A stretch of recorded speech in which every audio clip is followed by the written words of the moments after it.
તોય કેન્સર થાય. બીમારી આવે 100% બીમારી આવે. તો ઋતુ વિરુદ્ધ શું છે?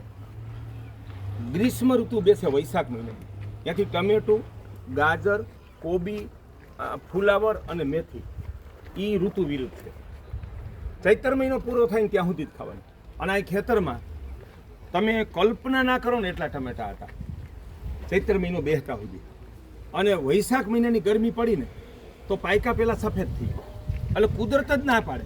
અને જ્યાં વૈશાખ મહિનો પૂરો થયો ને ત્યાં તો છોડ કાળા પડીને સુકાઈ ગયા. અત્યારે સોમનાથથી કોઈ ગાડી લઈને નીકળે અને દિલ્હી સુધીમાંથી એક ખેતરમાંથી એક ટમેટું મને ગોતી આવી દે ને તો મારે 10 લાખ રૂપિયા દેવા. એક ટમેટાના 10 લાખ ના મળે તો તમે શું ખાવશો એ કોઈ વિચાર કર્યો નથી.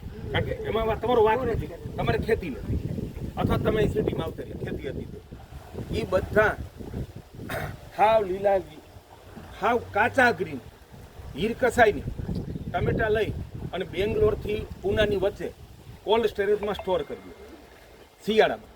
પછી ભયાનક કેમિકલ નાખી અને પેટી ખોલી કોલ્ડ સ્ટોરેજ કાઢી પેટીમાં નાખી કેમિકલ નાખીને પેક કરે.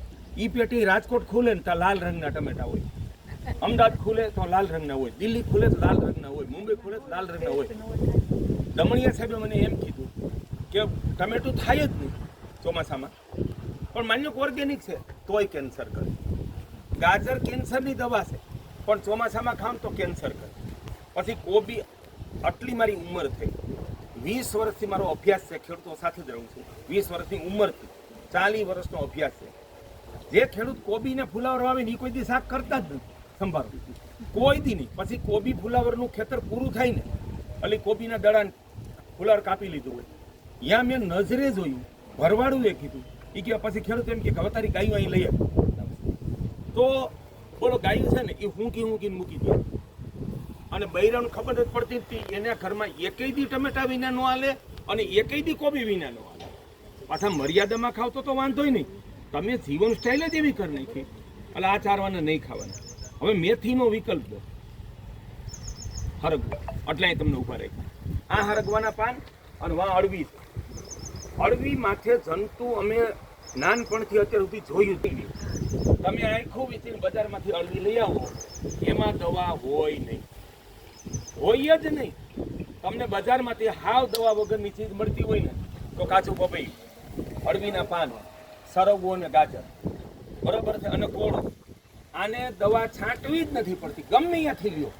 અહીં મારા ખેતરમાંથી લઈ જાવ તોય ઓર્ગેનિક, હે, અને સુરણ એ ઓર્ગેનિક હોય. અને સુરણ આતેડાની દવા છે.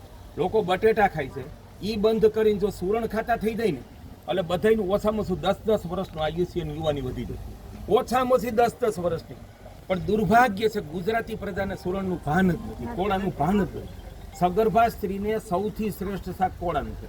તો આપણા વૈષ્ણવ બીજા આ બધા અમે તેને ધર્મ માનતા જ નથી કહીને આ સંપ્રદાયને એણે આપણને એવા ઉઠા ભણાવ્યા કે કોળું છે ને એ કે એ તો રાવણનું માથું કે ના ખવાય, બરોબર. કોબીની ના ન પાડી, જે ખેડૂત વાવે છે એ નથી ખાતો એની ના પાડી, કારણ કે એને જ્ઞાન નથી.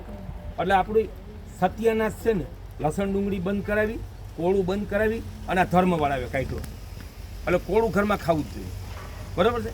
કોળું શીઘ્ર છે ને તમને નબળે આવી ગઈ. માનો કે હમણાં જ મને એવું થયું હતું, કમર દુખતી. અરુણભાઈ મને શું કીધું કે લીલું કોળું લઈ આવો. લીલું કોળું લાવી એના ટુકડા કરી અને એમાં 2 વાના કંઈક મને મધ અને બીજી વસ્તુ નાખવાની કીધી. એ કંઈ નાખી દો અને એક અઠવાડિયું ખાવ એટલે બધી સમસ્યા વહી જાય. નહીં કાચું, બરાબર. હરગવાના પાન, જ્યાં મેથી આવે અહીંયા બધે હાલે. ભજીયા, થેપલા, ઢોકળા, પરોઠા, જ્યાં જે કંઈ તમે બનાવો ને, હાંડવો બનાવો, બધે તમે ઈડલીમાં નાખો ને તોય નખાય. એટલે છે ને હરગવો દરેકના ફળિયા બાવો, કારણ કે એ નાનો હોય તો હાલે, તમે કાપી નાખો બહુ મોટો ન થાય.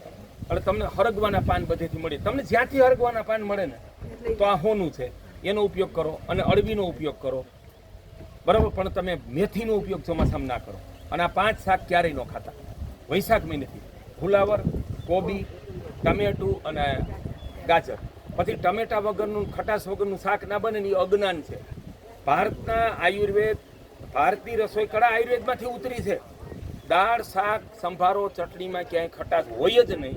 નાખીને તમે મૂળ સ્વાદનું આપણે છે ને સત્યાનાશ કાઢી નાખીએ. અમે હજી આદિવાસીમાં જઈ, રાજસ્થાનમાં જઈ, ત્યાંની દાળમાં ખટાશ હોય જ નહીં. તમને લીંબુ ઈ તો એને ખબર છે કે આ બહારના ગરાક છે એટલે તમને લીંબુ આપે. એકેય રાજસ્થાની છે ને દાલ બાટીમાં મંગાવો ખાટી દાળ હોય જ નહીં.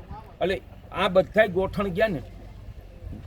અત્યારે નપુસકતાનું એક કારણ છે ને સાંજે ખટાશ છે. ખટાશ સાંજે બહુ નુકસાન કરે.